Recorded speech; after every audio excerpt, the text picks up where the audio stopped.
दोस्तों जय मसीह। आप सभी का प्रभु यीशु मसीह के नाम में बहुत बहुत स्वागत है। फिर एक और बार 5 minutes Bible study with pastor Daniel Raj के इस प्रोग्राम में। दोस्तों आगे बढ़ने से पहले आपको जल्दी से याद दिला दूं, यदि आप मेरे चैनल को अभी तक सब्सक्राइब नहीं किए हैं तो जल्दी से कर लें। वो इसलिए मैं कह रहा हूं क्योंकि बहुत सारे टॉपिक्स पे मैं बात करने पर हूं और वो सारी शिक्षाएं आप तक पहुंचे और आप उसको सीखें, समझें और प्रभु के राज्य में मजबूत हो जाए, जड़ पकड़े। उसी मकसद से मैं ये बातें आपके बीच में पहले रख रहा हूँ। साथ ही साथ जो 7 स्लाइड्स हैं, फर्स्ट जो इंट्रोडक्शन होते हैं, कुछ लोग कहते हैं कि उसमें आपका वक्त ज़्यादा जाता है या फिर है ना, आप उसको बोलते हैं और हमें मैसेज डायरेक्ट नहीं मिलता है। तो उन लोगों के लिए मैं कहना चाहता हूं कि सर आप फॉरवर्ड कर लीजिएगा, क्योंकि मैं उसको रोक नहीं सकता हूं, क्योंकि जो नए लोग देखते हैं उनको भी सारी जानकारी होना ज़रूरी है। वो 7 स्लाइड्स क्या है मैं उन लोगों के लिए रखता हूं जो पहली बार मेरे चैनल को देखते हैं। आप जो आदी हो चुके हैं, रेगुलर हैं, इसलिए आप क्या करिए, डायरेक्ट फॉरवर्ड करके आप मैसेज पे आ जाइए। चलिए दोस्तों, क्या क्या है वो 7 स्लाइड्स मैं आपके बीच में अभी रखने जा रहा हूँ। जी, सबसे पहले आपको मेरे चैनल को सब्सक्राइब करना है, यानी कि डैनियल राज यूट्यूब चैनल को, और आपको आइकन बेल प्रेस करना है। जैसे वो आप थंब या जो बेल का आइकन देख रहे हैं उसको आपको प्रेस करना है। साथ ही साथ फेसबुक से मैं लाइव आता हूँ, डैनियल राज के पेज से, ये आप देख रहे हैं। और आपको ये थंब को प्रेस करना है, वो इसलिए क्योंकि जब आप ये प्रेस करोगे तो आप ऑटोमेटिकली मेरे मित्र बन जाओगे और वहाँ से जब मैं लाइव आता हूँ आप उसको देख पाओगे। मसीह मंथन बैठक व्हाट्सएप ग्रुप ऑलरेडी स्टार्ट हो चुका है। 1000+ मेंबर्स अभी तक इस व्हाट्सएप ग्रुप से जुड़ चुके हैं और आप सभी को मैं इनवाइट करता हूं जुड़ने के लिए, जो भारत से हैं, भारत के बाहर से हैं। आप सभी जुड़िएगा ताकि जितनी भी गलत शिक्षाएं हैं उनके प्रति हम दाऊदों को तैयार करें। जैसे गोलियत के लिए तब दाऊद था, आज गलत शिक्षाओं के गोलियत के लिए कई दाऊदों को तैयार करना है। मकसद आप समझ जाएंगे, या फिर जब हम पहली बैठक करेंगे तब समझ जाओगे। तब तक आपको करना क्या है, इनमें से किसी के नंबर पर कॉल करना है और उनसे कहना है कि आपको व्हाट्सएप ग्रुप में ज्वाइन कराए। समय सीमा कॉल करने की सुबह 10 से रात को 9 बजे तक की है, उसके बाद आपको कॉल नहीं करना है। अगर ये फ़ोन नहीं उठाते हैं तो एक मैसेज ड्रॉप कर दीजिएगा ताकि ये आपको कॉल बैक करेंगे। साथ ही साथ दोस्तों, ये रहा 2 स्लाइड जो आखिरी के, ये हैं मिल्क ड्रिंकिंग क्रिश्चियंस, मेरे वीडियोस को ना देखें। ऊपर आप पढ़ सकते हैं इब्रानियों 5:13, क्योंकि दूध पीने वाले बच्चों को तो धर्म के वचन की पहचान नहीं होती, वो इसलिए क्योंकि वो बालक है। अब करते क्या हैं ये लोग और ये लोग, यानी कि अधूरे ज्ञान के सेवक, ये क्या करते हैं जब मेरे प्रचार को नहीं समझते हैं, शायद हो सकता है इनका डॉक्ट्रिन अलग हो, या फिर हो सकता है कि वो जानकारी जो मुझे मिली है वचन के माध्यम से अब तक इनको नहीं मिली है, तो वो उल्टा सीधा कमेंट करते हैं और उसके चलते परिणाम ये होता है कि अविश्वासी जो मेरे दोस्त हैं वो देखते हैं और उनको ठोकर लगते हैं। तो इनको और इनको मैं कहना चाहता हूं कि यदि मेरे वीडियो देखना चाहते हैं तो चुपचाप से देखें ये वाला। चलिए दोस्तों, आज का विषय आपके बीच में रखने जा रहा हूं। आज का विषय इंटरेस्टिंग है। जैसे मैंने कल के वीडियो में कहा था कि आप जब डैनियल राज को सुनते हो तो ऐसा ना सोचे कि मैं आपका पास्टर नहीं हूं, मैं सोशल मीडिया पे बात करने वाला एक प्रीचर हूं, लेकिन ऐसी विचारधारणा आपको नहीं रखनी है। और आज का मेरा मैसेज भी, यानी कि आज का जो टॉपिक है, इससे 90% जुड़ा हुआ है। अब टॉपिक क्या है मैं वो बता देता हूं, आपके बीच में रखने जा रहा हूं।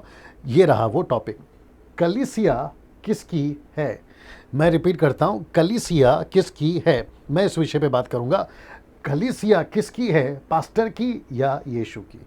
इस विषय पर हम बात करेंगे। तो मैं जैसे कह रहा था कि जब आप मुझे सुनते हो यूट्यूब पे, तो आपके सोच ये नहीं होनी चाहिए कि डैनियल राज तो हमारा पास्टर नहीं है या लीडर नहीं है, तो हम इनकी बातों पर इतना तवज्जो क्यों दे या इतना इम्पोर्टेंस क्यों दे। तो मैं चाहता हूं कि ऐसी विचार आपके अंदर नहीं आनी चाहिए। उसके लिए मेरा ये कहना है, क्योंकि हम सब यीशु की एक कलीसिया, हम कितने भी डिनोमिनेशन दुनिया में क्यों ना हो, लेकिन हम सब मिलकर यीशु की एक कलीसिया। आज का मेरा टॉपिक भी यही है और इसी से मैं कनेक्ट कर रहा हूँ। और काफ़ी कॉल्स और काफ़ी मैसेजेस में मुझे बताया जाता है कि डैनियल भाई, कुछ पास्टर्स, खैर सब तो नहीं, लेकिन कुछ पास्टर्स अपने चर्च को कहते हैं कि उसकी वीडियो मत देखो, यूट्यूब पे वीडियो मत देखो, आप उनको फॉलो मत करो, आप इनको फॉलो मत करो, आप मुझे सुनो, आप मेरे चर्च के मेंबर हैं तो आपको मुझे ही सुनना है। ऐसी वाली बातों को जब मेरे दिमाग में आई या मुझ तक पहुंचाया गया, तब ये टॉपिक जो है आपके बीच में रखना मैंने ज़रूरी समझा कि कलीसिया किसकी है, पास्टर की या यीशु की। तो मैं समझता हूं कि जब आप इसको आखिर तक देखोगे, खैर ज़्यादा लंबा वीडियो नहीं होगा, लेकिन जैसे ही आपको ये वीडियो मिलता है और अगर आपको उचित और बिब्लिकल लगता है, कॉन्टेक्स्ट में लगता है, वचन के आधारित लगता है, तो मेरी आप सभी से विनती है कि जितना हो सकता है खूब शेयर करिए। फेसबुक पर, यूट्यूब पर, क्या कहते हैं, व्हाट्सएप पर, जितना हो सकता है खूब शेयर करिए। अगर आपको शेयर करने के बाद व्हाट्सएप पर, फेसबुक पर अगर आपको कुछ लोग ऐसे कहते हैं कि डैनियल राज की वीडियो हमको मत भेजो, या फिर है ना ऐसे कोई वीडियो मत भेजो, तो मैं कहता हूं कि उनको नहीं भेजना, लेकिन भेजना जारी रखिए। और मैं वापस कहता हूं कि जैसे यीशु को पसंद नहीं करते थे उन दिनों में, क्योंकि वो खरी बातें करते थे, ऐसे ही मुझ जैसे 10% प्रचारक जो हैं आज भारत में, शायद हो सकता है कि उनको पसंद नहीं करते होंगे, लेकिन हमारा काम है कि हम परमेश्वर के वचन को फैलाते जाएं। ठीक है ना? चलिए यहां से मैं आगे बढ़ूंगा। कलीसिया किसकी है, पास्टर की या यीशु की? आइए कुछ वचन पहले पढ़ते हैं। पहला कुरिन्थियों 1:10 लिखा है कि हे भाइयों, मैं तुमसे यीशु मसीह जो हमारा प्रभु है उसके नाम के द्वारा विनती करता हूं। सी, वो कहता है मैं विनती करता हूं, रिक्वेस्ट करता हूं। क्या करता हूं? देखिए क्या कहता है कि तुम सब एक बात कहो। जी, वो कहता है कि तुम सब एक बात कहो। फिर कहता है मैं और तुम में फूट ना हो। फिर कहता है परंतु एक ही मन और एक ही मत। मत का मतलब है सिद्धांत, मत का मतलब है डिनोमिनेशन, मत का मतलब है पंथ। आप एक बात कहो, तुम में फूट ना हो, एक मन रहो और तुम एक मत के हो, और एक मत में मिले रहो। तो इसका मतलब है, बड़े ध्यान से सुनिएगा, समझिएगा, इसका मतलब है कि पौलुस कुरिन्थियों की कलीसिया को, ऐसी कलीसिया जो उस वक्त में अपने टाइम पर बहुत पावरफुल कलीसिया थी, दानों की कोई घटी नहीं थी, चमत्कार तो पानियों की तरह बहता था, मुर्दे जिलाए जाते होंगे। पौलुस के रुमाल से या पतरस की परछाई से अगर तब होता होगा, तो सोचिए जब कलीसिया अन्य जातियों में गई होगी तो कितने चमत्कार हुए होंगे। ऐसी कलीसिया जिसमें आत्माएं बचाई जा रही हैं, मैं समझता हूं कि लाखों की तादाद में लोग बचते होंगे उन दिनों में, और अद्भुत चमत्कार करते होंगे। तो उन दिनों में ऐसा कुछ हुआ होगा जिसका टॉपिक मैंने ये रखा कि कलीसिया किसकी है, पास्टर की या यीशु की। तो ऐसे वक्त में पौलुस इस वचन को रख रहा है पहला कुरिन्थियों 1:10 में कि तुम एक बात कहो, तुम में फूट ना हो, एक मन रहो और एक मत, मतलब वन डिनोमिनेशन, एक पंथ, एक ही पंथ होकर मिले रहो। अब अगला देखिए क्या कहता है, उसका कॉन्टेक्स्ट देखिए। कहता है क्योंकि हे मेरे भाइयों, खलोई के घराने के लोगों ने मुझे तुम्हारे विषय में बताया है कि तुम में झगड़े हो रहे हैं। सीरियस झगड़े हो रहे हैं। ये झगड़े किस बात पे हो रहे, मैं वो भी बता देता हूं। वचन 12 कहता है कि मेरा कहना यह है, पौलुस कहता है मेरा कहना यह है कि तुम में से कोई तो अपने आप को पौलुस का और कोई अपोलुस का। इसका मतलब है कि यहाँ पे दो पावरफुल लीडर थे। एक था पौलुस, जिसकी लेटर आज हमारे पास में है, 13 से 14 लेटर्स हैं। लेकिन ये जो व्यक्ति है ना, मैं भी इसको बहुत रिस्पेक्ट करता हूँ, क्योंकि इसकी जिक्र प्रेरितों की किताब 8वें अध्याय में है, जहाँ पे एक्विला और प्रिस्किल्ला के द्वारा ये व्यक्ति पूरी तरह से परमेश्वर में जो है खरी शिक्षा में पाया गया था, और इसके भी अद्भुत कार्य हुए होंगे। खैर इसकी लेटर तो हमारे पास नहीं है, लेकिन जब हम स्वर्ग में जाएंगे तो इसकी भी चर्चा हम सुनेंगे कि पौलुस और अपोलुस, ये दो व्यक्ति ऐसे थे उन दिनों में, और दोनों की चर्च बड़ी जोरों से चल रही थी। तो इसका एक चर्च था, इसका एक चर्च था, इसके भी लोग थे, इसके भी लोग थे, लोग इसको भी पसंद करते थे और इसके लोग इसको पसंद करते थे। ऐसे टाइम पे वो कहता है कि तुम में झगड़ा हो रहा है, इसको लेकर, किसको लेकर? कोई कहता है मैं पौलुस का हूं और कोई कहता है मैं अपोलुस का हूं, कोई कैफा का, कैफा का मतलब है पतरस का, कोई कहता है मसीह का। तो इसका मतलब है दोस्तों, एक है पौलुस का चर्च, दूसरा है अपोलुस का चर्च, तीसरा है कैफा यानी कि पतरस का चर्च। ये तो यीशु का चर्च तो है ही। तो ऐसे मिलाकर उनमें झगड़े चल रहे थे। मैं कुछ सेकंड इसको रख रहा हूं। ये झगड़े किस बात को लेकर हैं?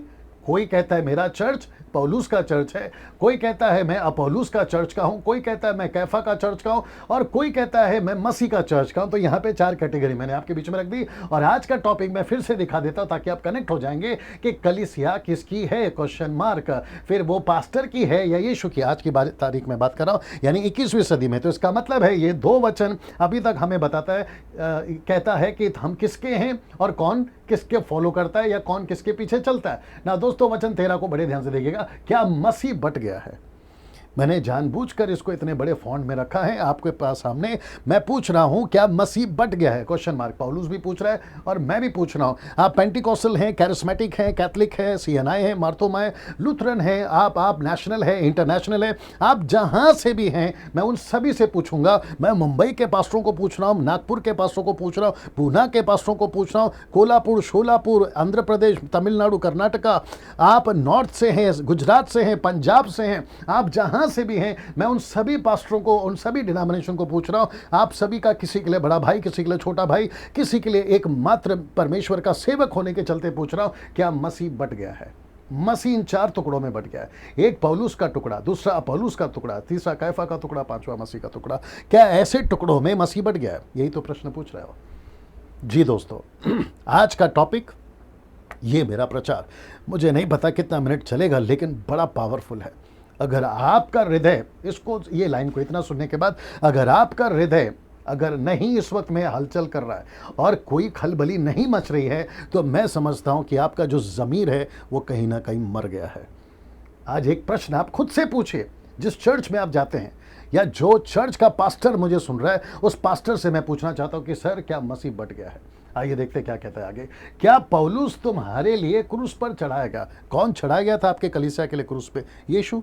किसने आपको अपने लहू से खरीदा? यीशु। आपको किसने बचाया? यीशु। हम सब किसके हैं? यीशु। इसलिए तो वो प्रश्न यहाँ पर रख रहा है, क्या मसीह बट गया है? ना दोस्तों, ये तुम्हें या तुम्हें पौलुस के नाम पर बपतिस्मा मिला है, ये बातों को वो चर्च के कॉन्टेक्स्ट में बात कर रहा है ना। दोस्तों इसको देखिए, मैंने ये विषय क्यों चुना बात करने के लिए, मैंने इस विषय को क्यों चुना कि कलीसिया किसकी है, यीशु की या पतरस की, क्षमा करें, यीशु की या पास्टर की? इस विषय को मैंने क्यों चुना ना दोस्तों, कुछ कॉन्सेप्ट्स चल रहे हैं आजकल मसीह समाज में या मसीह मार्केट में। मैं जैसे कहता हूं, वो कौन से कॉन्सेप्ट है मैं आपके बीच में रखने जा रहा हूं। सबसे पहला कहते हैं मेरा चर्च तेरा चर्च, ये आजकल बड़े जोरों से चल रहा है। कुछ कहते हैं मेरा चर्च ही सही चर्च है। फिर कुछ कहते हैं, तीसरा कहता है मेरा चर्च छोड़कर कहीं और नहीं जाना। इसका मतलब है, एक कॉन्सेप्ट क्या कहता है, मेरा चर्च तेरा चर्च, दूसरा कहते हैं मेरा चर्च ही सही है, फिर कुछ लोग कहते हैं मेरा चर्च छोड़कर कहीं नहीं जाना। तो इसका मतलब है दोस्तों कि ये कॉन्सेप्ट चल रहा है आज मसीह समाज में, इसलिए ये विषय को मैंने चुना ना। जो भी मुझे अभी सुन रहा है, मैं वापस कहता हूं, हम सब सर्वव्यापी यानी कि यूनिवर्सल चर्च के मेंबर्स हैं, हम सब एक हैं। पहली सदी की कलीसिया जहां पतरस 3000 को लेकर चलता था, वहां लिखा है दूसरा प्रेरितों की किताब दूसरा अध्याय में वचन, अगर आप 40 से आगे पढ़ोगे तो वहां पर लिखा है कि सब एक मन रहते थे, मिलकर रहते थे, उनकी सब चीजें आपस में एक दूसरे से बांट लिया करते थे। और फिर प्रेरितों की किताब चौथा अध्याय कहता है कि उनमें कोई गरीब था ही नहीं, क्योंकि जिसको जैसी आवश्यकता होती थी वो बांट दिया करते थे। वहां कोई डिनोमिनेशन नहीं था। आज जितने भी डिनोमिनेशन है, मैं उसके खिलाफ नहीं बोल रहा हूं, और मैं ये नहीं कह रहा हूं कि डिनोमिनेशन नहीं होना चाहिए, लेकिन ये चीजें कहां गई, मैं आपके बीच में रखने जा रहा हूं। ये चीजें कहां गई जिसको कहते हैं प्रेम, एकता? ऐसा क्यों कहते मेरा चर्च तेरा चर्च? ऐसा क्यों कहते मेरा चर्च ही सही है, बाकी के चर्च को आप अंडर एस्टिमेट क्यों करते, नीचे क्यों गिराते हैं? फिर कहते हैं मेरा चर्च छोड़ कहीं नहीं जाना। इसका मतलब है यीशु मसीह बट गया है। जो प्रश्न पौलुस ने यहां पर रखा, क्या मसीह बट गया है? जी दोस्तों, ये क्या मसीह बट गया? क्या जो सैटरडे को आराधना करते हैं उनका मसीह अलग है, जो संडे को आराधना करते हैं उनका मसीह अलग है? आप सैटरडे करो, संडे करो, शुक्रवार करो, आप जब भी करो, सुबह करो, शाम करो, रात करो, आप हफ्ता भर करो या हफ्ते में एक बार करो, फिर भी प्रश्न यही उठेगा, क्या मसीह बट गया? कोई कैसा भी करे, वो परमेश्वर का है, परमेश्वर उसको लेकर चलता है। अगर सिद्धांत सही है, पिता पुत्र पवित्र आत्मा वाले, मैं उसी कैटेगरी में बात कर रहा हूं। मैं माता यरूशलेम की बात नहीं कर रहा हूं, मैं मरियम की आराधना करने वालों की बात नहीं कर रहा हूं, मैं यीशु, केवल यीशु, उसकी बात नहीं कर रहा हूं। ऐसे और साथ ही साथ जवा विटनेस और सर्वशक्तिमान बिजली चमकने वाली बातें, मैं उन सब की तो बात ही नहीं कर रहा हूं, क्योंकि वो तो कल्ट ग्रुप में आता है। मैं बात कर रहा हूं जो पिता पुत्र पवित्र आत्मा को मानने वाले, ऐसी शिक्षा वाले जो संपूर्ण बाइबल को मानते हैं, मैं उनकी बात कर रहा हूं। उनमें मसीह क्यों बट गया, मैं वो कॉन्टेक्स्ट में आ रहा हूं ना। दोस्तों इसको देख लीजिएगा, बड़े ध्यान से देखिएगा, ये तो मैं इस वजह से आज का टॉपिक को चुना ना। मेरा चर्च तेरा चर्च, मेरा चर्च सही है, तेरा मेरा चर्च छोड़कर कहीं नहीं जाना, ऐसी जो बातें हैं आजकल चल रही है ना। आजकल कलीसिया के चक्कर में, मतलब कलीसिया चर्च के चक्कर में हम आपस में मिलकर रहना भूल गए हैं। जी दोस्तों, मैं रिपीट कर देता हूं कि आजकल कलीसिया के चक्कर में हम आपस में मिलकर रहना क्या हो गए हैं, भूल गए हैं। ये क्या चक्कर है कलीसिया का, डिनोमिनेशन का? मेरा चर्च बड़ा है, मेरा चर्च का डेकोरेशन बहुत अच्छा है, मेरा चर्च का पास्टर बहुत अच्छा है, पास्टर कहता है कि मेरी चर्च की क्वायर बहुत अच्छी है, मेरा चर्च का प्रचार बहुत अच्छा होता है, हमारे चर्च में तो अनॉइंटिंग आती है, हमारे चर्च में तो पवित्र आत्मा बहता है। ऐसा दूसरे चर्च में नहीं होता। कोई साइकिल वाला पास्टर है तो उसको BMW वाला पास्टर तुच्छ जानता है, BMW वाला साइकिल वाले को तुच्छ जानता है। मुझे नहीं समझ में आता। फिर प्रश्न उठता है, क्या मसीह बट गया? तो ऐसे चक्कर में हम क्या भूल गए हैं, आपस में मिलकर रहना भूल गए। आपका बड़ा चर्च है, आपको सलूट है, आप तक रखिए। किसी का झोपड़े पे चर्च है, उसको भी सलूट है, उसको भी अपने तक रखिए। लेकिन मेरा प्रश्न यह है कि झोपड़े वाला चर्च बड़े चर्च वाले को तुच्छ क्यों जानता है और बड़ा चर्च वाला छोटे चर्च को तुच्छ क्यों जानता है? ये आपस में मिलकर रहने वाली बातें कहाँ गई ना? यूहन्ना 17:20 बड़ा पावरफुल स्क्रिप्चर है। कहता है 17 का 20 में, मैं केवल इन्हीं के लिए विनती नहीं करता परंतु उनके लिए भी जो इनके वचन के द्वारा मुझ पर विश्वास करेंगे कि वे सब एक हों। ये यीशु की प्रार्थना है। 17वां अध्याय जो है वो यीशु की प्रार्थना है और कहता है, पिता से वो प्रार्थना करता है कि जैसे हम एक हैं वैसे ये एक हों। तो इसका मतलब है कि जो चेले थे वो एक हों और जो चेलों के द्वारा वचन सुनकर यीशु पर विश्वास करेंगे वे भी एक हो। तो ये था पहली सदी और ये है 21वीं सदी। और अगर यही प्रचार में 22वीं सदी में किसी को प्रचार करते हुए या कोई प्रचार करते हुए, तो ये वचन वहां तक के लिए लागू हो जाएगा। तो वहां पर भी एकता में रहना है और यहां पर भी एकता में रहना। ना इसको देखिए, सबसे बड़ा दान कौन सा है? बड़े ध्यान से सुनिएगा, आज सबसे बड़ा दान कौन सा है? कुछ लोग कहते हैं कि आप लोग अन्य भाषा में बात नहीं करते इसलिए हम आपसे कोई मेल जोल नहीं रखेंगे। कोई कहता है मेरे पास तो भविष्यवाणी का दान है। कोई कहता है मेरा पास्टर ने तो इतने मुर्दे जिंदा किए हैं। ये खास करके साउथ अफ्रीका से बहुत चलता है। कुछ लोग कहते हैं हमारा चर्च जो है वो बाकी चर्चों की तरह नहीं है, हमारे चर्च में तो हजारों की भीड़ आती है। तो मैं ऐसे लोगों को कहना चाहता हूं कि सर, सबसे बड़ा दान वो नहीं है कि आप कितनी भाषाओं में बात करते हैं, आप कितने मुर्दे जिला लिए हैं, आपने कितनी बड़ी कलीसिया बना ली है। सबसे बड़ा दान है ये 1 कुरिन्थियों 12:31। पौलुस कहता है तुम बड़े से बड़े वरदानों की धुन में रहो परंतु मैं तुम्हें और भी सबसे उत्तम मार्ग बताता हूं। और इसके ठीक अगला अध्याय है 13 और वचन 1 कहता है कि तुम पहाड़ों को हटा दो, अपनी संपत्ति कंगालों को खिला दो, तुम अपना शरीर जलने के लिए दे दो। लेकिन आपस में प्रेम नहीं है तो फिर तुम ठनठनाती पीतल और झनझनाती झांझ हो और तुम कुछ नहीं हो। तो इसका मतलब है सबसे बड़ा मार्ग क्या है? आपस में प्रेम करना, मिले रहना। ना इसको देखिए, 1 यूहन्ना 4:20 क्या कहता है? देखिए लिखा, यदि कोई कहे कि मैं परमेश्वर से प्रेम रखता हूं, यदि कोई कहे मतलब ये कोई पास्टर कह सकता है, ये कोई चर्च का मेंबर कह सकता है, ये कोई डिनोमिनेशन कह सकता है, कहता है कि मैं परमेश्वर से प्रेम रखता हूं। और फिर अगला लाइन देखिए, कहता है अपने भाई से बैर रखे, मतलब दूसरे पास्टर से बैर रखे, दूसरे चर्च से बैर रखे, दूसरे चर्च के मेंबरों से बैर रखे, तो वो क्या है? वो झूठा है। आप कौन हैं, क्या है, उससे कोई फर्क नहीं पड़ता सर, लेकिन अगर आपस में प्रेम नहीं है तो तुम झूठे हो। फिर कहता है क्योंकि जो अपने भाई से जिसे उसने देखा है प्रेम नहीं रखता तो वह परमेश्वर, तो जिस मैं वापस पढ़ देता हूं, क्योंकि जो अपने भाई से जिसे उसने देखा है प्रेम नहीं रखता तो वह परमेश्वर से भी जिसने उसे देखा प्रेम नहीं रख सकता। तो जिसको देख रहे हो उसको प्रेम नहीं रख रहे हो, तो जो नहीं दिखता परमेश्वर, उससे तुम क्या प्रेम रखोगे बताइए? तो यहां पे लेखक कह रहा है, दरअसल में लेखक जो है ना वो तो हमारे कपड़े उतार रहा है, मतलब वो तो हमको शर्मिंदा कर रहा है, वो तो हमको यहां पर खुलेआम डांट लगा रहा है। इसको कहते हैं कि शॉल में लपेट कर चप्पल मार रहा है। बड़े ध्यान से समझना होगा, वो कह रहा है कि तुम परमेश्वर को नहीं देखे और कहते हो प्यार करता हूं, लेकिन जो तुम्हारे खुद के चर्च में है, पड़ोस का चर्च है, पड़ोस का पास्टर है, तुम उससे प्यार नहीं रखते, तो तुम परमेश्वर से क्या प्यार रखोगे? तुम तो फिर झूठे हो गए ना। इसको देखिए, आज मसीह सेवकों के बीच बहुत गड़बड़ी है, नफरत की सारी सीमा लांघ चुके हैं। मैं आपको बताता हूं कैसे। मुझे मिनिस्ट्री में 26 साल हो गए दोस्तों, और मैं हर तबके के लोगों के बीच में उठ बैठ चुका हूं। जो मुझे नहीं जानते, मैं उन सभी के लिए एक लाइन में बता दूं कि पास्टर डैनियल राज ने मात्र 5 साल में या 6 साल में कम से कम 30 से 35 हजार पास्टर्स एंड लीडर्स को ट्रेन किया है महान आज्ञा के प्रति, और हर डिनोमिनेशन में मैं घूम चुका हूं अभी खास करके। लेकिन उसके पहले 20 साल तो मैं हर तरह के लोगों के बीच में उठता था, बड़ी बड़ी सभाओं में गीत गाया करता था, वर्शिप किया करता था। खैर नाम तो किसी का नहीं लूंगा, उसको सबको काउंट करते हुए, सबको ऑब्जर्व करते हुए, और आजकल तो खास करके बड़ी नज़दीकी से, खैर सबसे दूर हूं लेकिन बड़ी नज़दीकी से देख रहा हूं कि आपस में सेवकों में बड़ी गड़बड़ी है। और नफरत तो इतना है, एक पास्टर का दूसरे पास्टर से नहीं जम रहा, एक सेवक दूसरे सेवक को पसंद नहीं करता है, एक चर्च दूसरे चर्च को नफरत करता है। अगर चर्च आपस में एक दिन मिल भी जाती है तो ऐसी देखती है कि मानो मैं समझता हूँ दूसरे बॉर्डर का है। दूसरे बॉर्डर से आप समझ गए होंगे मेरा इशारा किधर है। तो ऐसी हरकतें आज चल रही हैं ना। इसको देखिए, हर रविवार बॉसगिरी होती है कलीसियाओं में। मैं रिपीट करता हूं कि हर रविवार बॉसगिरी होती है कलीसियाओं में। इसका मतलब क्या मालूम है? यहां नहीं जाना, उसको नहीं सुनना, वो पास्टर का चर्च ठीक नहीं है, ऐसी बॉसगिरी चलती है चर्च में। तो चर्च के जो मेंबर हैं, जो मुझे कई कॉल्स और मैसेजेस करते हैं, वो कहते हैं कि पास्टर जी, हमारे पास्टर तो कहते हैं कि उस चर्च में नहीं जाना, उसको नहीं सुनना। और यूट्यूब पे जो प्रचार करते हैं, कभी कभी तो मेरा नाम भी आता है और कहते हैं कि डैनियल राज को भी नहीं सुनना। मुझे नहीं समझ में आता है। मैं फिर पूछूंगा, क्या मसीह बढ़ गया? तो इसका मतलब है कलीसिया है किसकी? यीशु की या पास्टर की? अब यही तो प्रश्न उठ गया ना। अगर कलीसिया यीशु की है तो चर्च में बॉसगिरी क्यों चल रही है?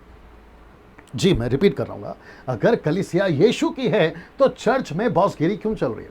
पास्टर को अभी मोदी साहब का नाम बीच में आ जाएगा, फिर भी बता देता हूँ। पास्टर को परमेश्वर ने चौकीदार बना के रखा है चर्च में, जिसको कहते हैं वॉचमैन। वो वॉचमैन है, वो चौकीदार है चर्च का। जैसे मैं भी चर्च का पास्टर हूं, मैं चर्च पे बॉसगिरी नहीं कर सकता। अच्छा, मुझे एक और चीज़ समझ में नहीं आती, ये स्लाइड को रखते हुए बात करूंगा कि मुझे नहीं समझ में आता कि चर्च के पास्टरों को डर क्यों लगता है कि अगर उनका चर्च का मेंबर अगर दूसरे चर्च में जाता है तो उसमें दिक्कत क्या है? वो तो अपने प्रभु के पास ही है ना।